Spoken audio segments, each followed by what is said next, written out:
हाँ जी बच्चों, welcome.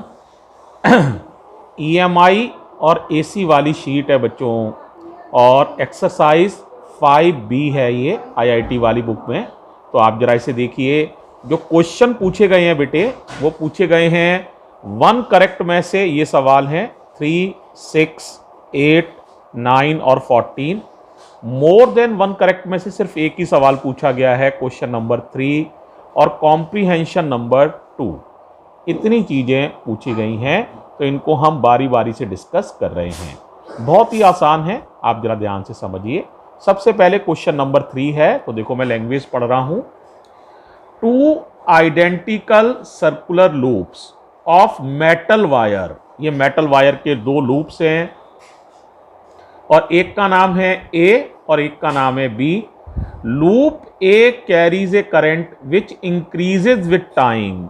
Loop A में करंट चल रही है, किसी भी दिशा में चल सकती है, और वो समय के साथ बढ़ रही है। Important point, current is increases with time.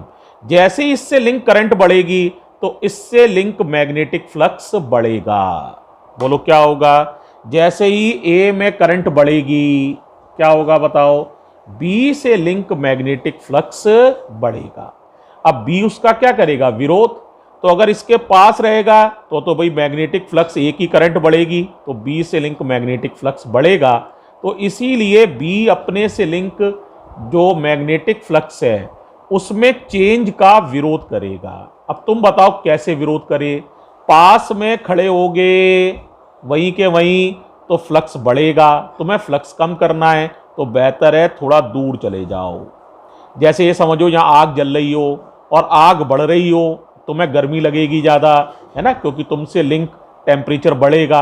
तो तुम उससे बचने का क्या उपाय है? थोड़ा सा दूर हो जाओ।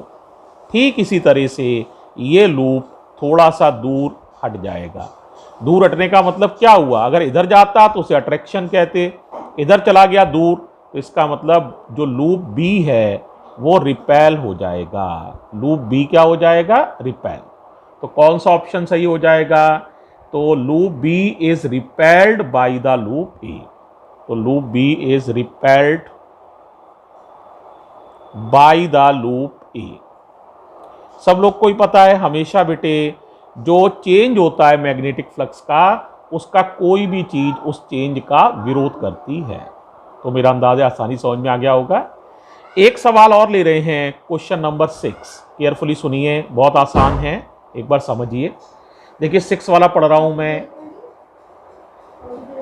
एक coil of wire having finite inductance and resistance. एक कॉइल है, जैसे ये कॉइल है ना बेटा, इसकी फाइनाइट इंडक्टेंस है यानी एल इंडक्टेंस, और इसमें रेजिस्टेंस है।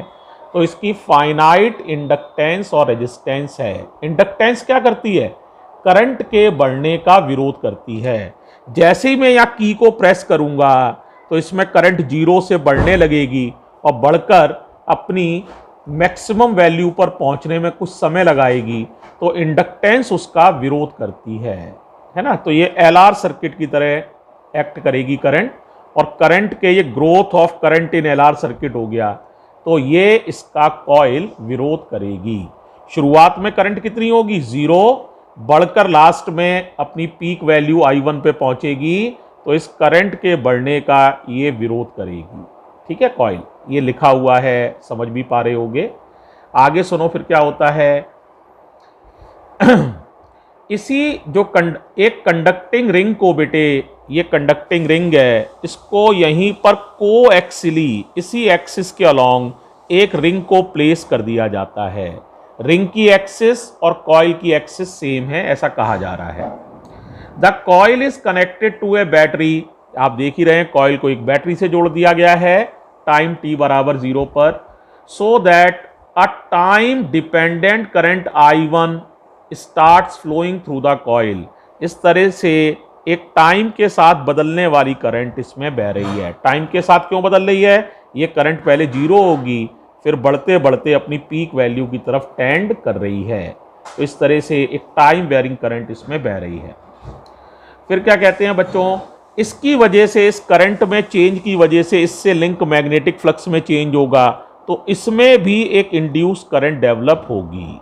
इसमें चेंज शुरू में ज़्यादा होगा तो इंड्यूस करंट ज़्यादा होगी, धीरे धीरे ये करंट स्टीडी जब होती चली जाएगी तो इससे लिंक मैग्नेटिक फ्लक्स में चेंज कम होगा, तो इसमें बहने वाली करंट भी धीरे धीरे कम होती जाएगी। और जब स्टीडी करंट बहेगी, है ना, कॉइल में से स्टीडी करंट, तो रिंग में से इंड्यूस करंट कितनी हो जाएगी? जीरो।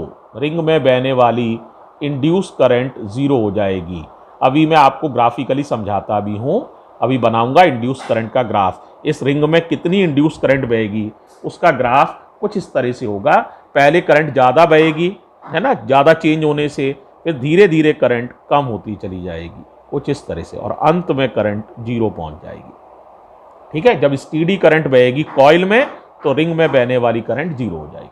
ठीक है, अब मैग्नेटिक फील्ड अगर सोचें तो देखो बेटा, इसमें करंट बढ़ रही है। करंट का फॉर्मूला तुम्हें पता है कॉइल में क्या होता है, बताओ मैग्नेटिक फील्ड का formula? Mu naught n I. क्या होता है? Mu naught n I. भाई यही तो फॉर्मूला है, म्यू नॉट एन, एन माने नंबर ऑफ टर्न्स पर यूनिट लेंथ, आई माने इसमें बहने वाली करंट।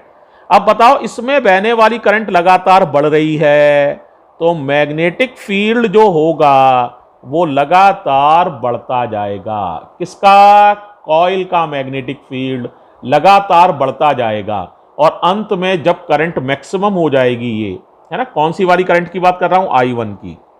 जब ये करंट मैक्सिमम हो जाएगी तो कॉइल का मैग्नेटिक फील्ड भी मैक्सिमम हो जाएगा बढ़ते हुए। तो कॉइल का मैग्नेटिक फील्ड भी बढ़ते बढ़ते मैक्सिमम हो जाएगा। ये हो गया मैक्सिमम, राइट। अब देखो बेटे, पूछा क्या गया है उस बात पर आ रहे हैं। ठीक है, तो ये आपको पूछा गया है I1, हाँ एक मिनट लाइन पढ़ दूं, हाँ, I1t starts flowing through the coil if I2t is the current induced in the ring and Bt is the magnetic field at the axis of coil due to I1, then a function of time the product of I2 and B। ये आपको पता करना है। अब ध्यान से सुनो, बस आंसर पे आगे हम, आपको सारी बात क्लियर ही हो रही है। बताओ भाई, शुरू में इसमें कितनी करंट होगी? बताओ, शुरुआत में करंट तो इसमें सबसे ज्यादा होगी, इंड्यूस करंट, क्योंकि फ्लक्स में चेंज सबसे ज्यादा हो रहा है, और मैग्नेटिक फील्ड जीरो होगा, तो I2 और B का प्रोडक्ट शुरू में कितना होगा? जीरो। तो एट t बराबर जीरो की अगर हम बात करें तो मैग्नेटिक फील्ड जीरो है, क्योंकि करंट अभी ये बढ़ना ही शुरू हुई है, शुरुआत में I1 जीरो है ना, तो मैग्नेटिक फील्ड तो I1 पे डिपेंड करेगा। तो शुरुआत में मैग्नेटिक फील्ड जीरो है, करंट भले इसमें इंड्यूस करंट ज़्यादा होगी, लेकिन प्रोडक्ट करोगे यदि I2 और B का, तो आंसर कितना आएगा? जीरो। ठीक है, अब सोचो लास्ट में क्या होगा, काफ़ी देर बाद t बराबर इन्फिनिटी पर, t बराबर इन्फिनिटी पर स्टीडी करंट चलने लग जाएगी, तो इंड्यूस करंट जो रिंग में होगी वो जीरो हो जाएगी। देख ही रहे हो, इंड्यूस करंट जीरो है ना। मैग्नेटिक फील्ड मैक्सिमम होगा, मान रहा हूं मैं, लेकिन जब दोनों का मल्टीप्लाई करोगे तो इंड्यूस करंट तो जीरो है ना, जीरो का मल्टीप्लाई मैक्सिमम में भी करोगे तो आंसर तो जीरो ही आएगा।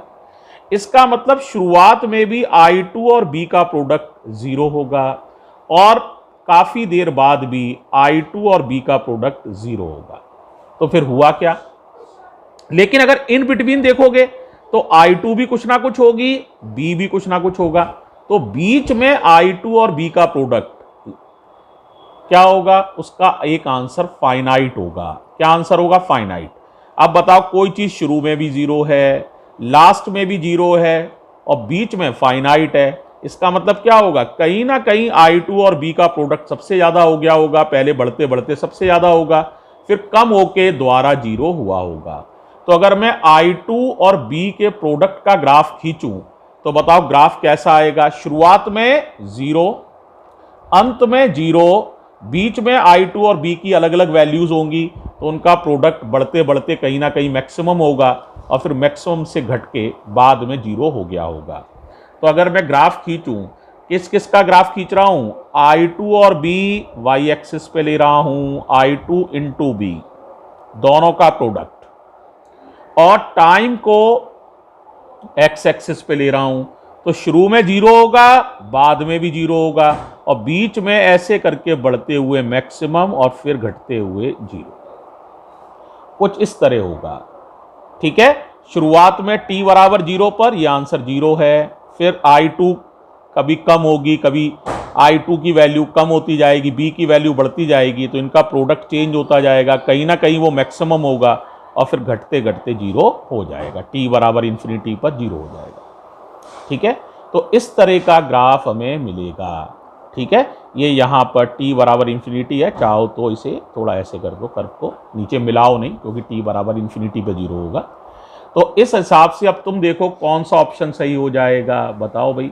इसका मतलब है कि ये प्रोडक्ट 0 से कभी ना कभी मैक्सिमम से पास होगा, फिर मैक्सिमम से पास होके फिर दोबारा से धीरे धीरे घट के 0 हो जाएगा।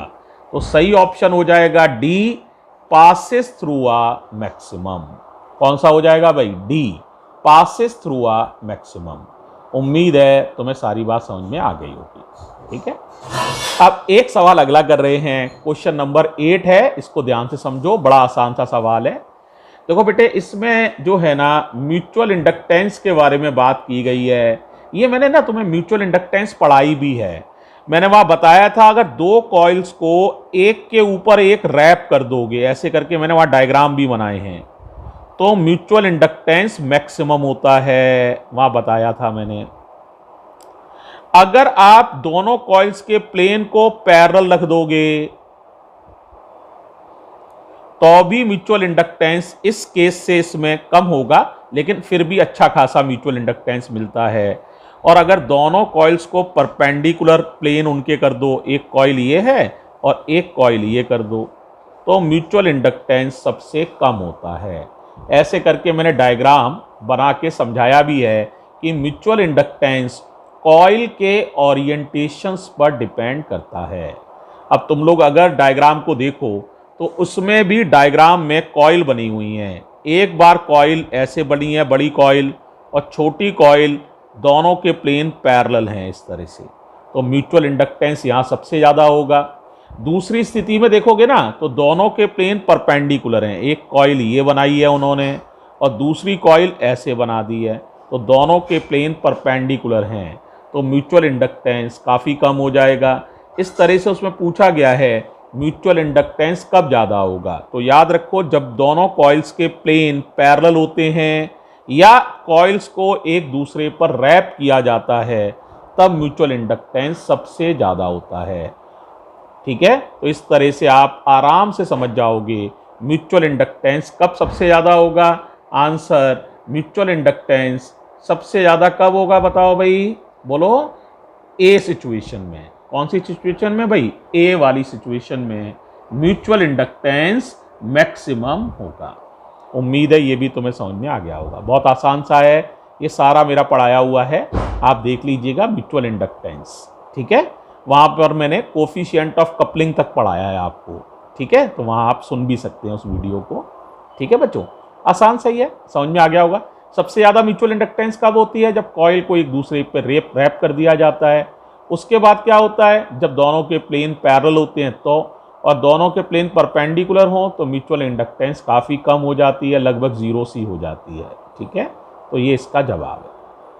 अब क्वेश्चन नंबर 9 की तरफ चल रहे हैं, इसको जरा सुनिए, ये भी बहुत आसान है। तो क्वेश्चन नंबर 9 को बेटा मैं आपसे डिस्कस कर रहा हूँ।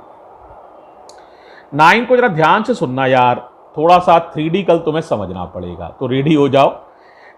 डायग्राम देख लिया है? लो डायग्राम मैं तुम्हें एक बार दिखा देता हूं ताकि आप आराम से एक बार डायग्राम देख लें। देखो यही है डायग्राम भाई,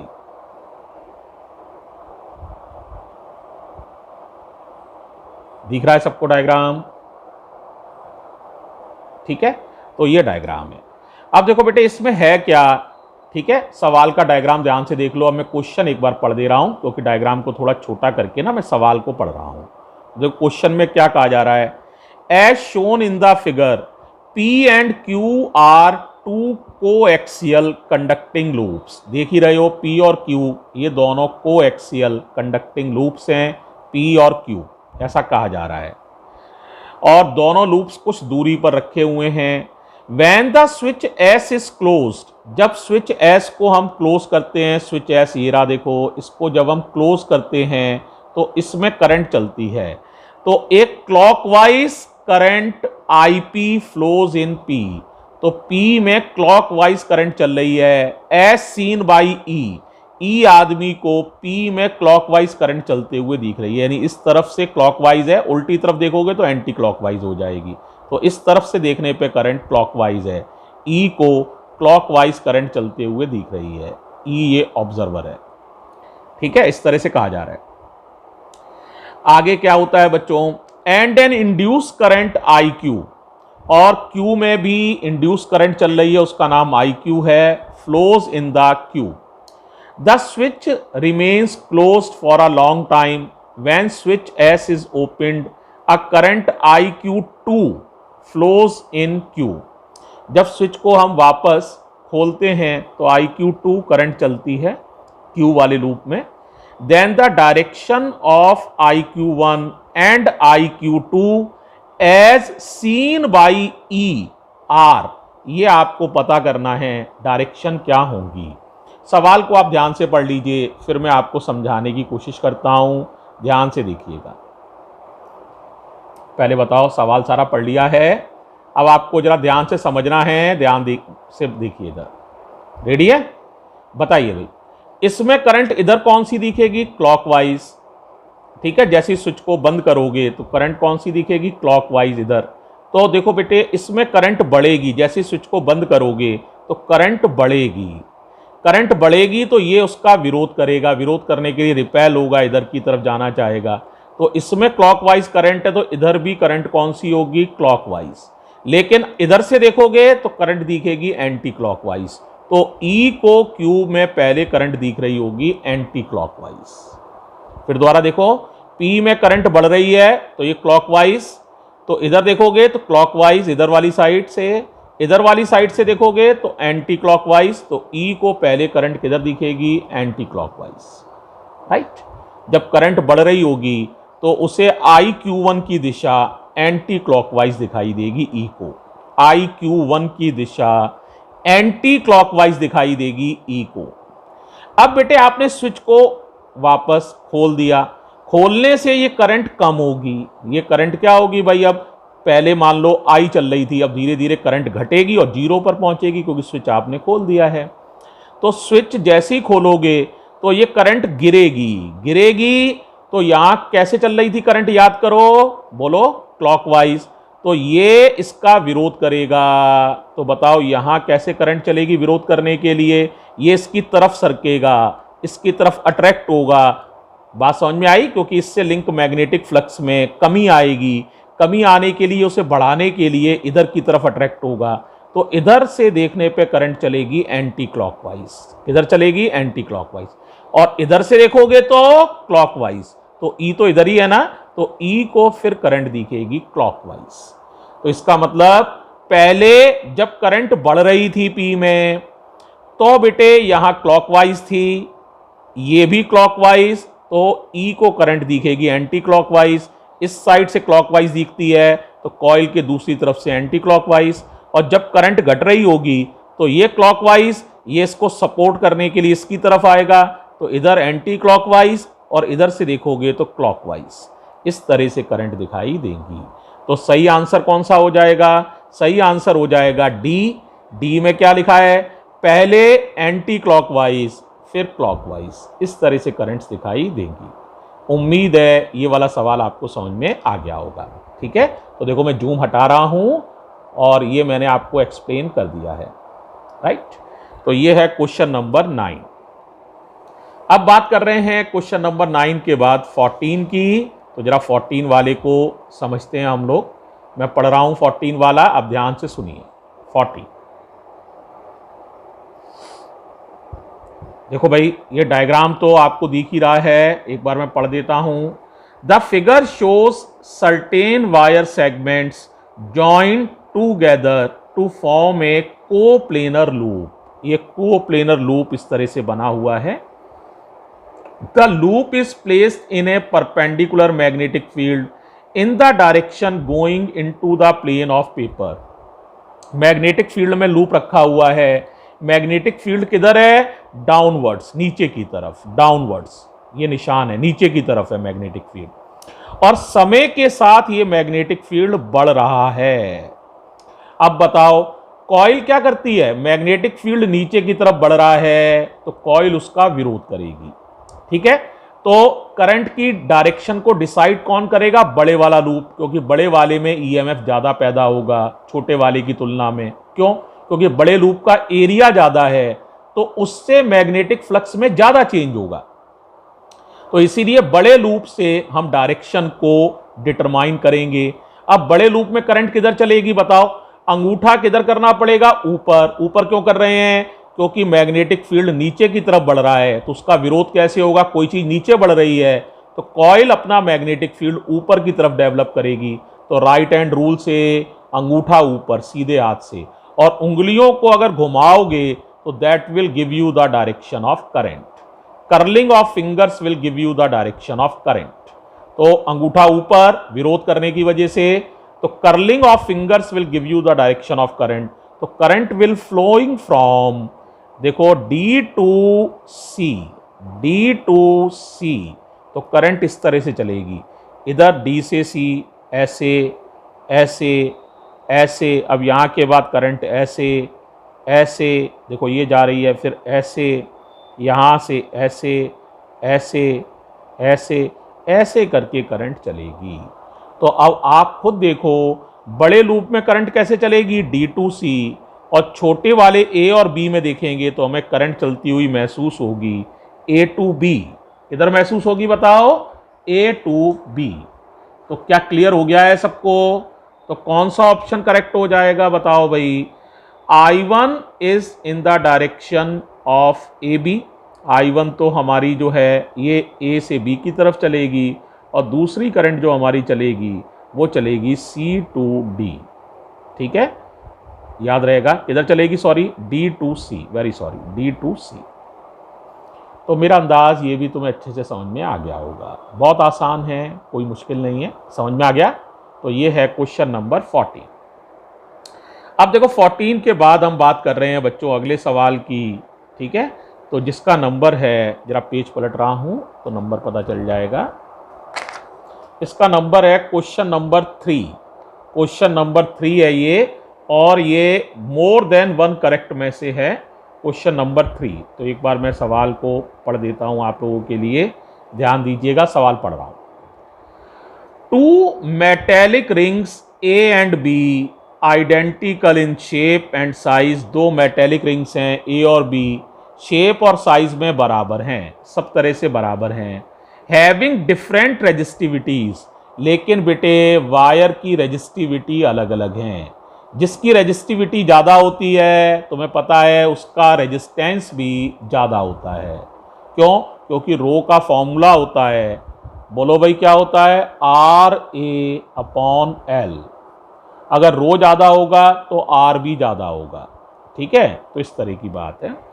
और rho A and rho B are kept on the top of two identical solenoids as shown in the figure. When current I is switched on in both the solenoids in identical manner, the rings A and B jumps to heights HA and HB। A वाली ring ज़्यादा उछली है, HA ज़्यादा है। The possible relations between their resistivities and their masses are, ये आपको पता करना है। सवाल को ध्यान से देख लीजिए, एक बार मैं जूम करके आपको दिखा देता हूँ। सवाल बहुत इजी है, मुश्किल नहीं है बच्चों, तो बहुत इजी सवाल है। देखो जरा, दिख रहा है सवाल, पहले ये बताओ भाई सभी को, ठीक है। तो ये सवाल है। अब जरा देखो बच्चों, ये रिंग जो है एक है और ये है, इनमें जैसे ही करंट चली तो करंट चलने से बेटे इनसे लिंक मैग्नेटिक फ्लक्स में चेंज होता है रिंग से, तो रिंग उसका अपोज करने के लिए उछल जाती है ना। तो रिंग ने उसका अपोज करने की वजह से उछल गई है। क्या बात समझ में आई? रिंग आपने किसी चीज के ऊपर रख दी, जैसे ये समझो, है ना, तो इसके ऊपर रिंग है, तो रिंग क्या होगी, ऊपर की तरफ उछल जाएगी, रिंग उछल जाती है। एडी करंट्स में ये मैंने समझाया भी था कि रिंग उछल जाएगी। क्यों उछल जाएगी? क्योंकि इनसे लिंक, ये करंट चलने से रिंग से लिंक मैग्नेटिक फ्लक्स बढ़ेगा, मैग्नेटिक फ्लक्स बढ़ेगा तो ये इसका विरोध करेगी, तो इससे दूर हटेगी, क्योंकि मैग्नेटिक फ्लक्स बढ़ रहा है, उसी वजह से ये ऊपर की तरफ उछल जाती है रिंग। तो ये दोनों रिंग ऊपर उछल गई हैं।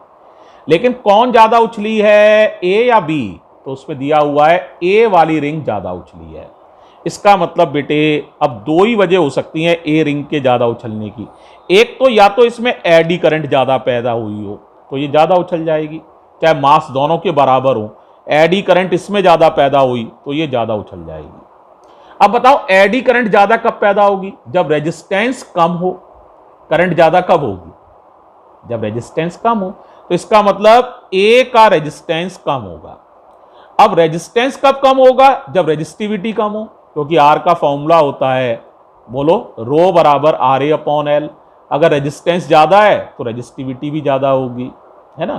तो इसका मतलब अगर दोनों के मास बराबर हैं तो मैं निश्चित कह सकता हूं, अगर मास बराबर हैं तो फिर ए का रेजिस्टेंस कम होना चाहिए, यानी इसकी रेजिस्टिविटी कम होनी चाहिए।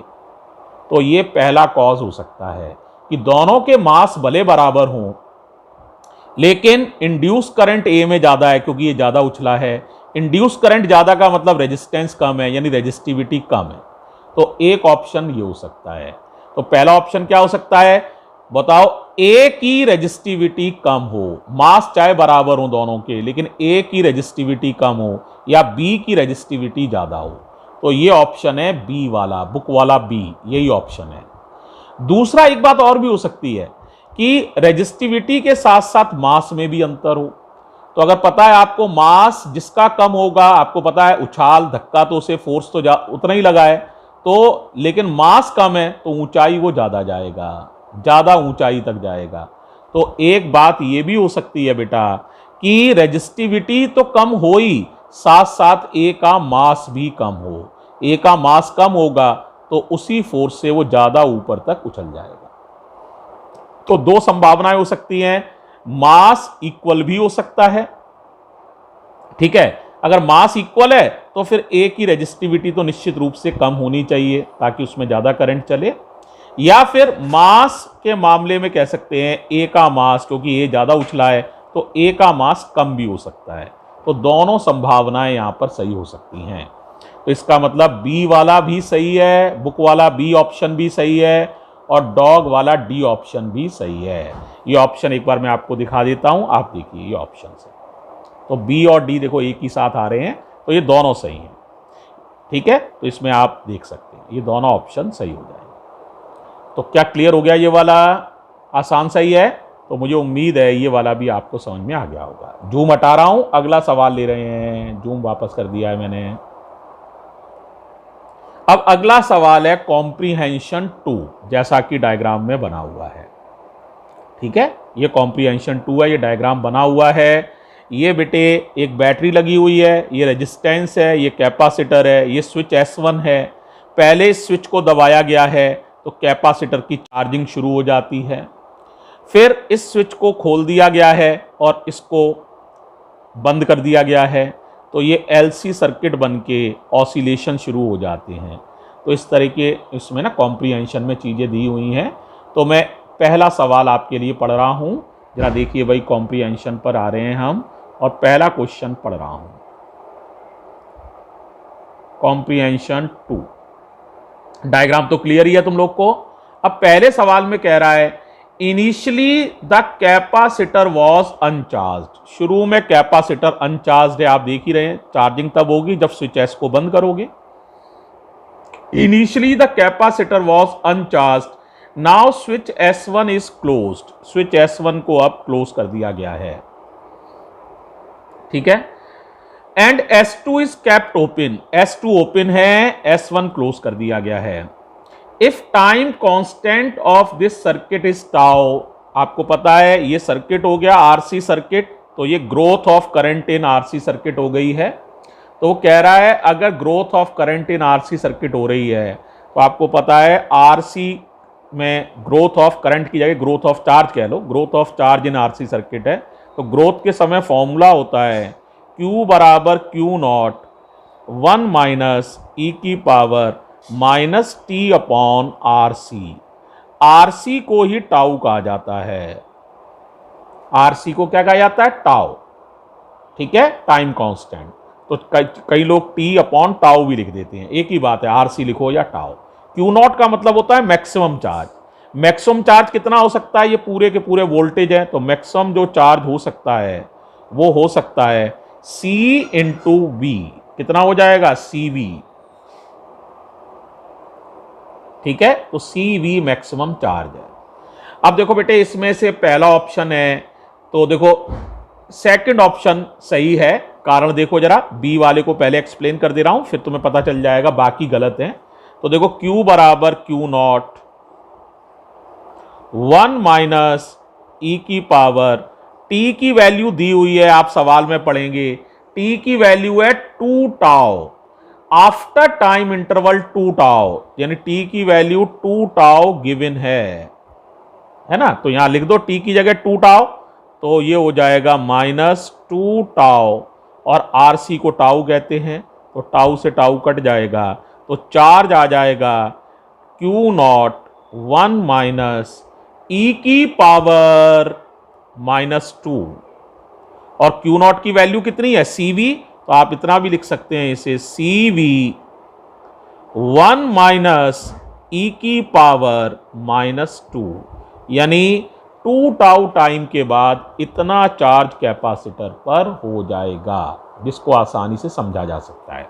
तो देखो बेटा, अब देखो पहला ऑप्शन क्यों गलत है वो भी समझ लो। After time interval tau charge on the capacitor is CV/2, ये ऑप्शन गलत है। क्यों गलत है समझो। वो कह रहा है कि टाउ टाइम के बाद, कितने टाइम के बाद? टाउ टाइम के बाद जो चार्ज होता है टाउ टाइम बाद, वो होता है CV/2। ये गलत है, याद रखो। Tau is that time interval in which charge increases to 63.2% of its maximum value. तो ये इतना नहीं होगा, अगर लिखना भी चाहो तो चार्ज होगा 0.632 CV, ये लिखा हुआ है 0.5 CV, तो ये गलत है। तो इसका सही हो, अगर इतना लिखा होता तो ये सही होता है ना। तो इस तरह से पहला ऑप्शन सही नहीं है, दूसरा तो सही है, प्रूफ ही कर लिया हम लोगों ने।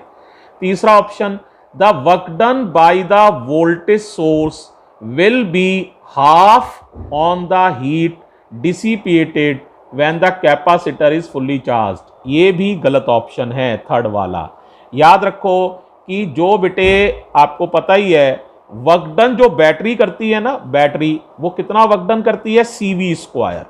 देखो समझा दूं, तो वर्क डन बाई बैटरी जो होता है वो होता है QV या CV², इतना बैटरी वर्क डन करती है, और एनर्जी स्टोर्ड होती है इसकी आधी, हाफ CV², और बाकी आधी एनर्जी जो होती है हाफ CV² बची, क्योंकि CV² वर्क डन किया बैटरी ने, Q की वैल्यू आपको पता है CV होती है ना, तो QV वर्क डन होता है, और एनर्जी स्टोर्ड होती है कैपेसिटर में हाफ QV। जब मैंने कैपेसिटर पढ़ाया था वहां इस बात को मेंशन भी किया है। तो आधी एनर्जी स्टोर्ड होती है, आधी एनर्जी वेस्ट हो जाती है।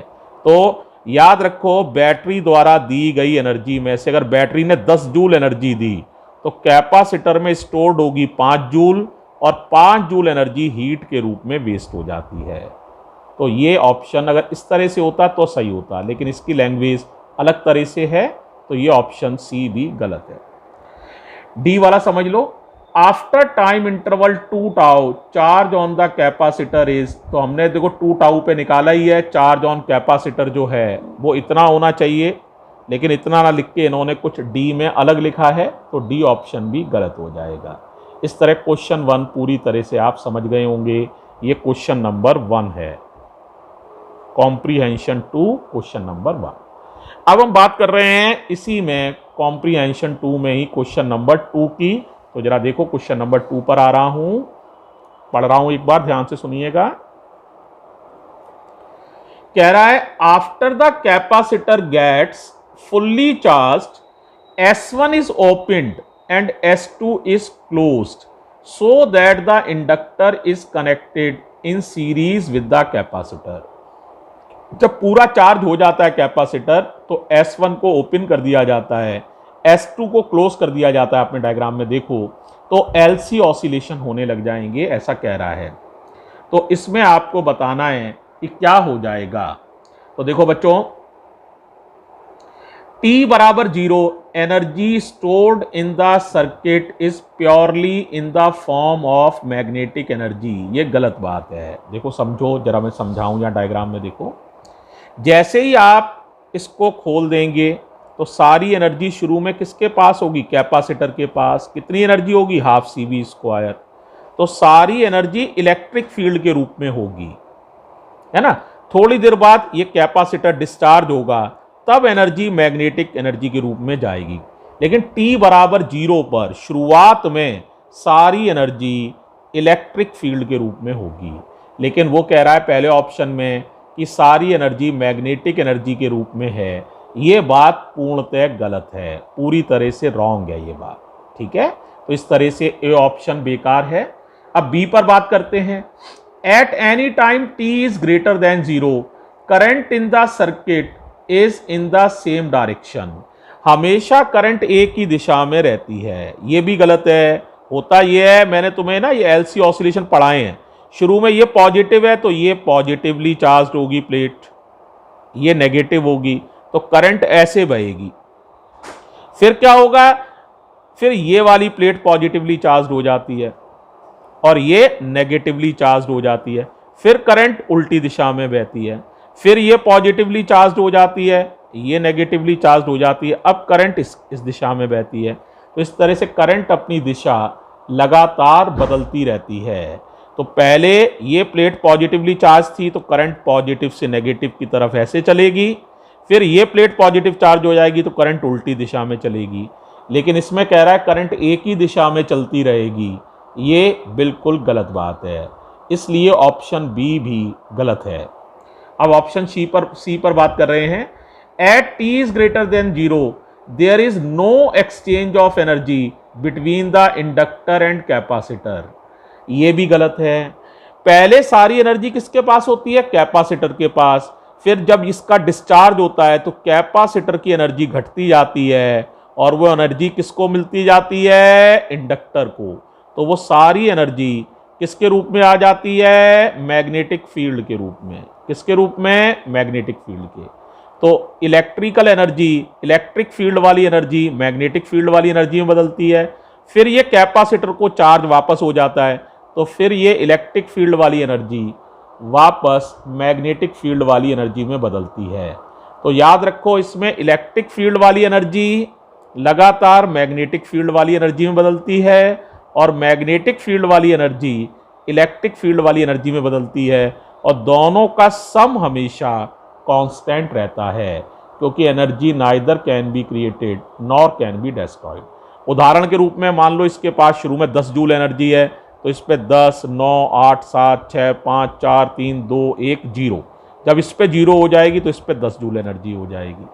फिर ये 10 घटेगी तो इस पे रह गई मान लो किसी समय 6 जूल, तो 4 जूल कैपेसिटर पे होगी।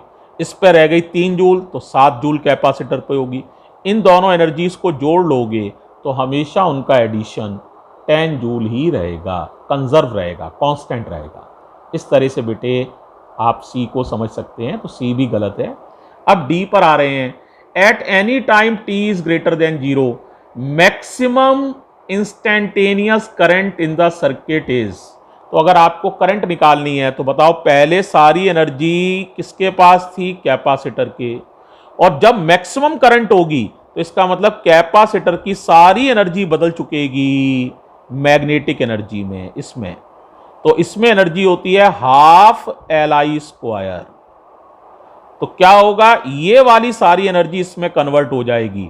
उस समय बहने वाली करंट सबसे ज्यादा होगी, यानी कैपेसिटर पर एनर्जी 0 हो गई है, ये सारी की सारी एनर्जी इसमें कन्वर्ट हो गई है, उस समय बहने वाली करंट सबसे ज्यादा होगी।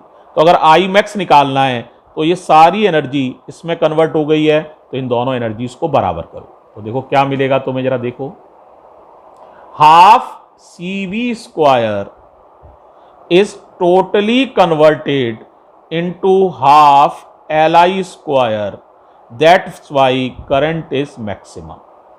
हाफ कैंसिल हो जाएगा बेटा। तो यहां से आई स्क्वायर निकालोगे तो एल नीचे पहुंच जाएगा, तो आई मैक्स स्क्वायर निकल आएगा बेटा कितना, C V square upon L. I max निकालोगे तो अंडर रूट लेना पड़ेगा, अंडर रूट आसानी से ले लोगे, वी स्क्वायर का अंडर रूट वी और सी अपॉन एल अंडर रूट के अंदर ही रहेंगे। इतनी होगी मैक्सिमम करंट, और ऑप्शन डी में यही लिखा है, तो इस तरह से ऑप्शन डी सही है। तो क्वेश्चन 2 भी आपको जस्टिफाई हो गया होगा, ऑप्शन डी इज करेक्ट। अब बात कर रहे हैं कॉम्प्रीहेंशन के क्वेश्चन नंबर 3 की, तो इस पर थोड़ी सी बात करते हैं। क्वेश्चन 3 है, इसको केयरफुली जरा पहले आप सुन लीजिए। क्वेश्चन 3 समझो बच्चों। If the total charge stored in the LC circuit is Q not, then for t is greater than or equal to 0, t is greater or equal to 0, इनमें से कौन सी बात सही होगी ये आपको बताना है। ठीक है, तो जरा ध्यान से देखिए, आपको बताना है Q की वैल्यू मैक्सिमम कितनी है। Q की वैल्यू मैक्सिमम वैल्यू ऑफ जो Q है दैट इज Q नॉट है। ठीक है, तो आपको पता करना है इस तरह की बात। ओके, तो देखो बेटे, इसमें अगर हम बात करें तो चार्ज ऑन द कैपेसिटर किसी भी समय जो होता है ना, तो कैपेसिटर की डिस्चार्जिंग हो रही है, तो चार्ज का फॉर्मूला होता है Q बराबर Q नॉट ई की पावर, बोलो क्या होता है भाई, Q बराबर Q नॉट, यानी कि आपको चाहिए the charge on the capacitor Q, तो आपको चाहिए, तो ये हो जाएगा Q equals to Q naught, है ना भाई, और e की power minus T upon R C, नहीं यहाँ तो एलसी सर्किट है ना, तो minus T upon R C तो नहीं, तो Q बराबर Q नॉट, और देखते हैं भाई क्या हो सकता है, जरा एक मिनट। तो इनमें देखो C वाला यार सही हो जाएगा, सही तो है। देखो Q बराबर उसमें लिखा हुआ है minus L C D two Q upon D T two, इस तरह का कुछ लिखा हुआ है। ये कौन सा ऑप्शन है, C। अब मैं पहले C जस्टिफाई कर देता हूं, फिर मैं तुम्हें A B D और क्यों गलत है वो भी जस्टिफाई करता हूं बेटा। तो जरा देखो जरा क्या हो जाएगा, Q बराबर minus L C D two Q upon D T two, समझते हो, I बराबर होता है D Q upon D T, एक बार और डिफ्रेंशिएशन कर दोगे तो D I upon D T हो जाएगा D two Q upon D T two. तो D two Q upon D two two की जगह आप D I upon D T लिख लो, तो ये हो जाएगा D I upon D T. अब तुमने पढ़ा हुआ है जो वोल्टेज होता है ना, वहां पर हम E से लिखते थे, चाहो तो यहाँ V से लिख सकते हो। वोल्टेज होता है minus L D I upon D T, ये वोल्टेज होता है minus L D I upon D T. तो माइनस एल ये वाला और D I upon D T ये वाला, ये हटके वोल्टेज आ जाएगा। तो Q की वैल्यू कितनी आ जाएगी बताओ, Q की वैल्यू आ जाएगी, बोलो भाई कितनी, सी वी, ये आ जाएगी। तो यही चार्ज होता है, मैक्सिमम चार्ज यही होता है। तो इस तरह से ये आप जस्टिफाई हो जाएगी बात। ठीक है, तो इस तरह से Q बराबर सी वी, ये तो ठीक है। अगर ये सही है तो D ऑटोमेटिक गलत हो जाएगा, डायमेंशनली गलत है, क्योंकि उसमें D वाले ऑप्शन में ऐसा ना लिख के, देखो D वाले ऑप्शन में क्या लिखा है, D क्यों गलत है उस पर चर्चा एक बार कर लेते हैं। Q बराबर minus one upon under root L C लिख दिया है इन्होंने, और D two Q upon D T two लिखा है। तो ये बेटे चार्ज की डायमेंशन ही इससे नहीं आएगी, क्योंकि एल सी रखने से आ रही है तो इसको रखने से नहीं आएगी। तो चार्ज ही चार्ज के बराबर होगा, ये तो डायमेंशनली ही फॉर्मूला गलत है, इधर डायमेंशन अलग है, इस पूरे की डायमेंशन अलग है, तो ये तो वैसे ही गलत हो गया, डायमेंशनली रॉन्ग है। तो जो चीज़ डायमेंशनली रॉन्ग हो उसको तो वो कभी सही हो ही नहीं सकती। ठीक है, डायमेंशनली सही होने के लिए इस तरह का फॉर्मूला होना चाहिए। ठीक है, तो डी क्यों गलत है ये समझ में आ ही गया होगा। अब बात करते हैं ए और बी को भी जस्टिफाई कर देते हैं कि वो क्यों गलत हो सकते हैं, उनको जरा जस्टिफाई करते हैं। तो देखो जरा ए में क्या लिखा है, ध्यान से देखिएगा। ए वाले को जस्टिफाई कर रहा हूं, the charge on the capacitor is Q equals to Q naught cos pi by 2 plus T/√LC। तुम्हें सर्किट में याद है, जरा ध्यान करो सर्किट में, शुरुआत में जब S2 को हमने बंद किया था तो सारा चार्ज किसके पास था? कैपेसिटर के पास।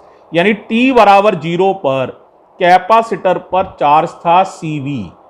याद आ रहा है? T बराबर 0 पर सारा चार्ज इसके पास था, फिर ये डिस्चार्ज होता चला गया था, फिर ये वाली एनर्जी बनी थी, फिर इसके पास चार्ज आ जाता है। लेकिन ये हम पक्का कह सकते हैं शुरुआत में T बराबर 0 पर जब स्विच S2 को जस्ट क्लोज किया था, S1 को हमने ओपन करके S2 को जैसे ही क्लोज किया था तो सारा चार्ज इसके पास था। तो चार्ज की कोई भी इक्वेशन इसको जस्टिफाई करेगी। यानी अगर हम T की जगह 0 लिखें तो कैपेसिटर पे चार्ज कितना आ जाएगा? CV आ जाना चाहिए, तभी वो इक्वेशन सही मानी जाएगी। तो जरा ए वाले में हम देखते हैं कैसा हो पा रहा है। तो देखो T की जगह हमने 0 लिखा, T की जगह 0 एट T बराबर 0। कायदे से Q बराबर Q0 आना चाहिए, CV आना चाहिए, तो सही मानेंगे। लेकिन यहाँ T बराबर 0 लिखोगे तो Q कितना आएगा? देखो Q0 cos T 0 लिख दिया तो ये टर्म 0 हो गया, cos π/2। cos 90 0 होता है तो 0 चार्ज आएगा। लेकिन ऐसा तो नहीं था, T बराबर 0 पर शुरुआत में चार्ज जो था Q0 आना चाहिए, लेकिन 0 आ रहा है, इसलिए ऑप्शन ए भी गलत है। समझ आ गया होगा। अब ऑप्शन बी को और जस्टिफाई कर लेते हैं, तो हमारे सारी जस्टिफाई हो जाएंगे कि क्यों एक सही है और बाकी तीनों गलत हैं, वो समझ में आ जाएगा। बी में लिखा हुआ है the charge on capacitor is, कितना लिखा है? The charge on capacitor is Q बराबर Q0 cos π/2 माइनस T/√LC। ये भी गलत है। अगर आप जस्टिफाई करेंगे तो जैसे ही T की जगह 0 लिखें तो चार्ज कायदे से Q0 आना चाहिए। अगर Q0 आएगा तो सही है। लेकिन आप जैसे ही यहाँ T की जगह 0 लिखेंगे, T की जगह 0 लिखेंगे तो कितना आ जाएगा? Q बराबर Q0 cos, ये तो 0 ही हो गया, cos π/2। cos 90 0 होता है तो चार्ज 0 आ जाएगा, लेकिन ऐसा तो नहीं था। इसका मतलब ये ऑप्शन भी गलत है, ये ऑप्शन भी गलत है। तो इस तरह से बेटे सारे ऑप्शंस को हम जस्टिफाई कर सकते हैं। उम्मीद है ये वाला बेटा पूरा आपको वीडियो समझ में आ गया होगा। और कोई डाउट हो, डिफ़िकल्टी हो तो आप पूछ सकते हैं। थैंक यू बच्चों, थैंक यू सो मच।